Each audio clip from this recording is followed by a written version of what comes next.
Who is the kindest, rudest celebrities you've met IRL? 1. I met Tyler the Creator at a Chick-fil-A in LA and was terrified to ask for a photo but did so anyway. He agreed very sternly on the firm condition that I hold the sauce for his nuggets, and so in the photo I'm holding the lil packet. But in the background he is absolutely cackling with laughter.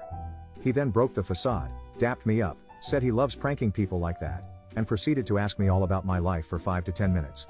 He also shared some fairly intimate details of his own life. A strange and beautiful man. 2. I was an extra on The Last of Us and met Pedro Pascal. He was super nice. We technically weren't allowed to talk to the talent and they'd usually ignore us, but he and Gabriel Luna talked to us anyway. 3. My sibling has a terminal illness in the 80s and Make-A-Wish sent our family to the set of Knight Rider to meet David Hasselhoff. Was cool. But that's not what matters. Fast forward 30 years and I'm at Heathrow picking up a family member when I see the Hoff standing there on his phone. I approach him and wait for him to end his call. He looks at me and says hello. I tell him that we met. He looks at me and say, "Was their name blank?" He remembered their name after 30 years. That will always stay with me.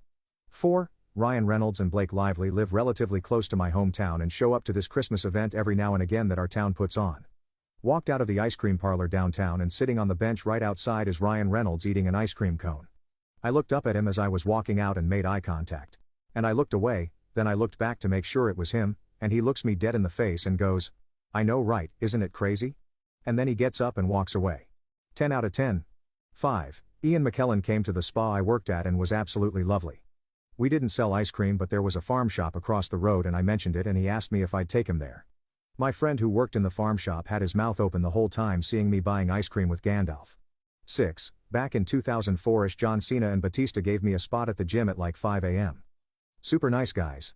Saw me on the bench press working alone and just walked over unprovoked to spot me. We talked for a little bit and finished our workouts together. Gave me a couple pointers. I've always rooted for them to succeed since then.